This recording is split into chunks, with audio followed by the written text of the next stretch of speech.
नमस्कार, सत्याकाल, आदाब। मैं हूं आपका दोस्त अन्नू खान और आप देख रहे हैं न्यूज एक्सटेंशन। पिछले 12 साल से ग्रेटर नोएडा वेस्ट और नोएडा में अलग अलग जो प्रोजेक्ट में फ्लैट बायर्स हैं वो परेशान हैं। उसी में जो फ्लैट बायर्स हैं, जो आम्रपाली एक बहुत बड़े बिल्डर, जाने माने देश के बिल्डर थे, उनके फ्लैट बायर्स परेशान थे और काफी साल पहले वो कोर्ट का दरवाजा खटखटाए और उसमें सुप्रीम कोर्ट द्वारा उनको राहत देते हुए कोर्ट रिसीवर नियुक्त किया गया और एनबीसीसी को ठेका दिया गया कि वो फ्लैट बनाएंगे। अलग अलग जैसे कोर्ट रिसीवर नियुक्त होने के बाद प्रोजेक्ट बनना स्टार्ट हुआ। कोर्ट रिसीवर में ने उन जो फ्लैट बायर्स थे उनको डिमांड लेटर भेजना स्टार्ट किया कि वो अपनी अपनी किस्तें जमा कराएं। लेकिन आज जो कोर्ट रिसीवर द्वारा एक लिस्ट जारी की गई जिसमें करीब 1500 जो फ्लैट हैं वो ऐसे पाए गए जो फ्लैट की पेमेंट जमा नहीं कर रहे थे। तो कोर्ट रिसीवर द्वारा उनकी लिस्ट सार्वजनिक करते हुए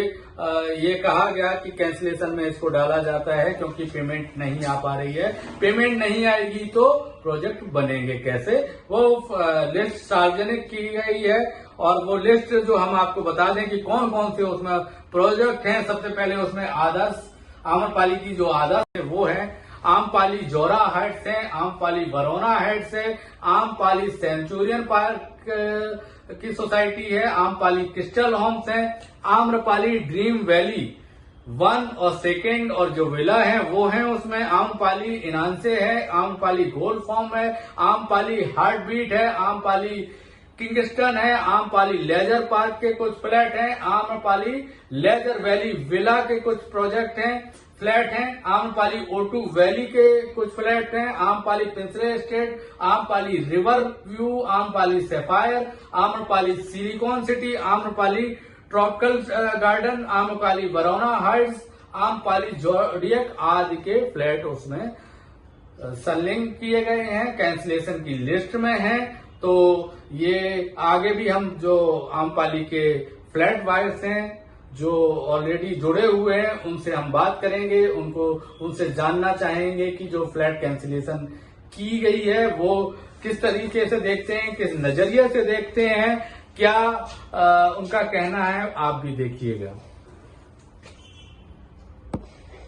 विक्रांत जी, जो आम्रपाली के फ्लैट, बहुत सारे फ्लैट हैं जो कैंसिल कर दिए गए, क्या कारण लगता है आपको कि किस लिए कैंसिल करे गए हैं? आप खुद एक फ्लैट बायर हैं, एक विला में खरीदे हैं, तो क्या लगता है आपको? सर, इसका जो मेन रीजन है कैंसिलेशन के पीछे, जो मेजोरिटी चंक है, देखिए कुछ तो डिफॉल्टर भी होंगे वहां पे, कुछ अनसोल्ड इन्वेंट्री रहे होंगे तो वो कैंसिलेशन में गए होंगे, बोगस यूनिट कह सकते हैं। बट मेजोरिटी चंक जो है उसका मेन रीजन है कि लोगों को फाइनेंस नहीं हो पा रहा, लोन नहीं हो पा रहा। अब लोन के लिए सर सीआर ने जो है एमओएम तो साइन तो कर लिया बैंक से, उनकी जिम्मेदारी जो है उन्होंने समझा पूरी हो गई। But sir certain other documents भी रिक्वायर्ड होते हैं लोन सैंक्शन होने के लिए, डिस्बर्समेंट होने के लिए। तो प्रॉब्लम वही हो रही है लोगों को प्रॉब्लम ये हो रही है कि एक लीन नोटिंग करके डॉक्यूमेंट होता है, बैंक को चाहिए होता है, चलो उन्होंने मना कर दिया, उसका कुछ वर्क अराउंड होता है ना, तो उन्होंने वर्क अराउंड कहा कि सर आप कुछ नहीं करिए, एक बैंक का एक सिंपल सा लेटर है, हम ये लिख के दे रहे हैं कि सर इस प्रॉपर्टी पे जो है वो लोन हो गया है, आप बस रिसीव कर लिए कि आपकी नॉलेज में है सर इस प्रॉपर्टी को। तो कल को ये जो है ना वो फ्रॉड रोकेंगे, उससे ये फ्रॉड रोकेंगे कि वही सेम प्रॉपर्टी जो है वो किसी सेकेंड या थर्ड को नहीं आप सेल करेंगे, कि जब तक की लोन नहीं सैंक्शन होगा। तो जब बैंक इनसिक्योर फील करेगी तो सर आगे कैसे डिस्पर्स करेगी, कैसे लोन करेगी? क्या ऐसा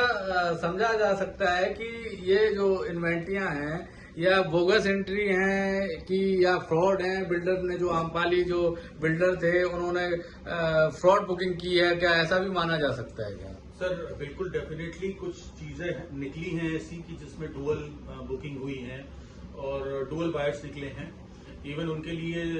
सीआर साहब से डिस्कशन हुआ था, सीआर ऑफिस से, तो उन्होंने अलग कमेटी बनाई हुई है, and with the instructions of our honourable court, तो वो उस पर डिसीजन लेंगी एंड देखेंगी कि द फैक्ट्स जो है वो किसके फेवर में है। हमारे साथ एक और आम्रपाली के बायर हैं जो आम्रपाली के खरीदार हैं जो रहते हैं, हम उनसे जानना चाहेंगे क्या कहना चाहेंगे जो अभी जो एक निर्णय आया है जिसमें आम्रपाली कोर्ट द्वारा एक नोटिस एक लिस्ट जारी करी गई है जिसमें बहुत सारे लगभग 1500-1600 फ्लैट हैं जो कैंसिल कर दिए गए हैं। इसके बारे में तो मैं ये बोलना चाहूंगा कि कहीं ना कहीं कुछ बहुत बड़ा गुफक हुआ है जिसको लेके आई थिंक जो भी अथॉरिटीज हैं उनको संज्ञान जरूर लेना चाहिए। उस चीजों को उन सब जो भी गुफक्स हुए हैं उनको हाईलाइट करना बहुत जरूरी है आज के टाइम के अंदर। बिसाइड्स मैं ये भी बोलना चाहूंगा कि सीआर ने